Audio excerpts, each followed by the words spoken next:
In August 2025, President Donald Trump signed his 186th executive order, dramatically reshaping how federal research grants are awarded in America. The order, titled Improving Oversight of Federal Grant-Making, replaces decades of established scientific practice. For 85 years, federal research grants were decided by peer review panels, experts evaluating scientific merit. Now, final decisions rest with senior political appointees named directly by the president or cabinet secretaries. These appointees must use independent judgment to ensure research grants advance the national interest. The order also gives appointees power to terminate existing grants they deem not in America's interest. Narrator VO.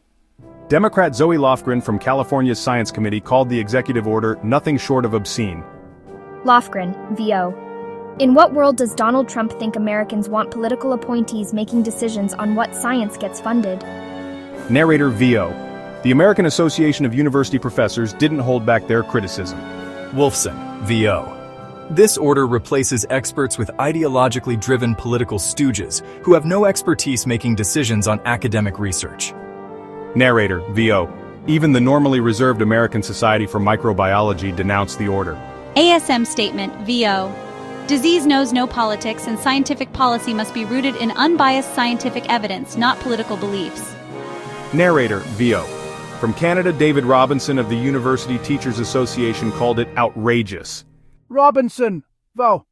This is worse than the McCarthy period. This is a full-on assault on higher education itself.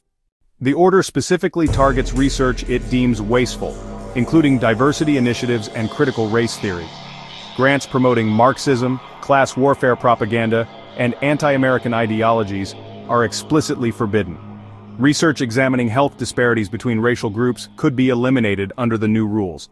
The order prohibits using race as a criterion for program participation or employment in funded research. The order also mandates that federal funds cannot support research denying that sex is binary in humans. It is the policy of the United States to recognize two sexes, male and female. These sexes are not changeable. The order profoundly impacts international collaboration, particularly affecting African researchers and institutions. New rules against equality programs would likely end U.S.-funded health programs that reduce mortality and prevent disease. Critics warn that disrupting research partnerships could backfire on American interests. If you start disrupting collaborations, other countries will find more predictable and stable research partners.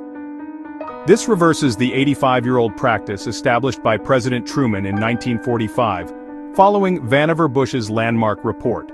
Science, the Endless Frontier, proposed that federal research funding be vetted through peer review, not political appointees. If you look at history, strong ideological commitments almost always hinder scientific development. At the time of Galileo, the Church probably slowed astronomy's development for a century. Education leaders warn of a chilling effect on early career scientists who may avoid politically vulnerable research topics. This will make it much more difficult to attract top research scientists and hinder America's capacity to remain a global leader.